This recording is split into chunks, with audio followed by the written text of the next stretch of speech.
Today we're going to draw a realistic owl.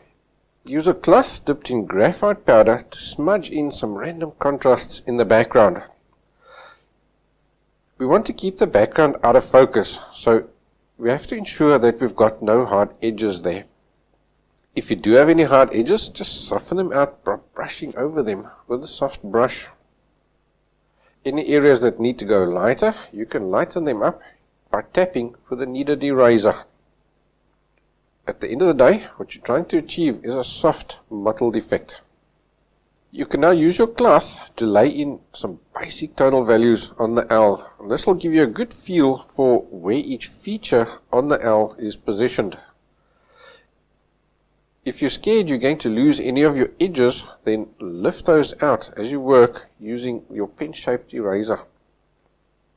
I like to start at the center of the face and then work my way outwards. But with this drawing, it doesn't matter, you can start anywhere.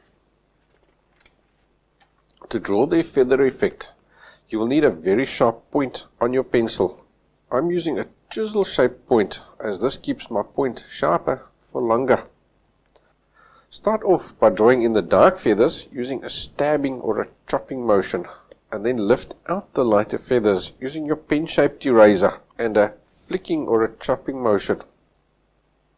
Gradually make your way up the forehead towards the back of the head, alternating between the pencil and the eraser. As you work your way backwards, you'll notice that the dark feathers appear lighter and lighter. So to recreate those tonal values, press lighter and lighter on the pencil. You can also change to a harder and harder pencil to get the same lightening effect. I also want you to notice that I point to the place on the reference photo that I'm drawing in. This allows me to draw more accurately and more quickly, as I don't have to keep figuring out where am I in the drawing. For the ear, you can use a long flicking motion to draw and erase these hairs. If your erased hairs don't have enough contrast to stand out against the background, then carefully darken the background by drawing in between these hairs and then shading that color out away from the ear. Just be very careful that you now don't create a halo effect around your ears. For the eyes, block in the pupil and the ring of the eye using a 6 or an 8B pencil, and then just add a basic shading to the iris to indicate the eyebrow casts a shadow. Notice that I erase a few overlapping feathers to indicate distance between the eye and the eyebrow. To show the ring of feathers around the eye, concentrate on getting the contrasts correct. You will see that the feathers are much longer in this area, so use a longer flicking motion to draw them.